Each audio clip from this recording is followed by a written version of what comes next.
my name is Mel Colley, and as part of the beginner series I want to talk to you about the move called the Swan Dive. Okay, the Swan Dive is when we're working into extension. So when we spend a lot of time sitting, watching TV or on the computer, on the mobile phone, we're in what we call flexion. So we get tight muscles when we're in flexion a lot of the time.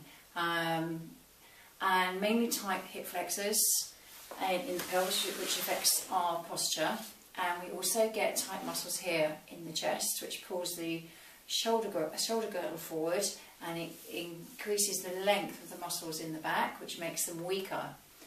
So we try to strengthen the back extensors to keep us upright, especially with gravity. And we get older, and when gravity takes over, we tend to start to come forward, and we get tighter here in our chest, and we tend to bend forward more, which causes back pain.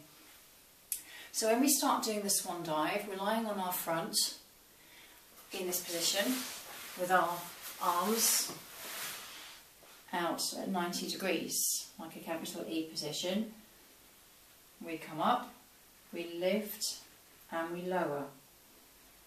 So if you've already done the first workout, you would have come across the Swan Dive because it's in there. So I want you to think about how we have the arms. They're in like a little stick-up position. So the elbows are in line with your shoulders and the fingers in line with the elbows. You might need to change it slightly, that's fine. It all depends on any tightness here you have in your shoulders and in the wrists. But this is the position you're going to be aiming to start in. And as you lift, the body comes away from the floor. So trying not to leave the head behind or lead with the head. Think about the neck, the head and the neck and the shoulders all being joined together, and they all have to lift up at the same time. And imagine a crease at your bra line or your heart line, and imagine that is where you're folding back from, almost like a piece of paper. So we're trying not to use the lower back to lift us. We're trying to use these muscles here between your shoulder blades and all the way down that part of your spine to lift you, strengthening the back extensors to help lift us up off the floor. So at first you might only get off the floor a little way. You might only come up to just where your sternum is, your breastbone.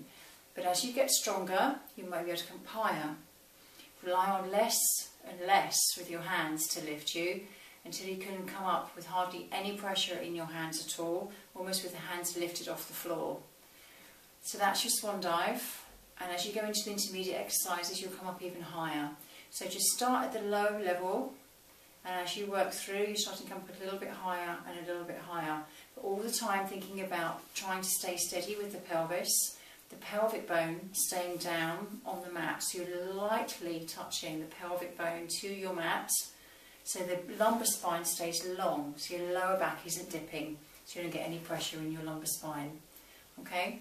If you've got any questions, all my details are on the website, so give me a call or send me an email and I can talk you through it, not a problem. The Swan Dive is always a bit tricky when you first start out.